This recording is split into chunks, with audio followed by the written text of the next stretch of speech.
Hello everyone, how are you doing? This is MD Tech here with another quick tutorial.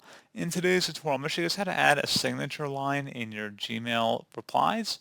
So this should hopefully be a pretty straightforward process here, guys. And without further ado, let's go ahead and jump right into it.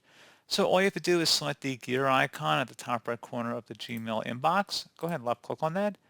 And underneath Quick Settings, you want to select See All Settings. Now scroll down on this page where it says signature. You can go ahead and modify or add your signature by selecting the create a new button.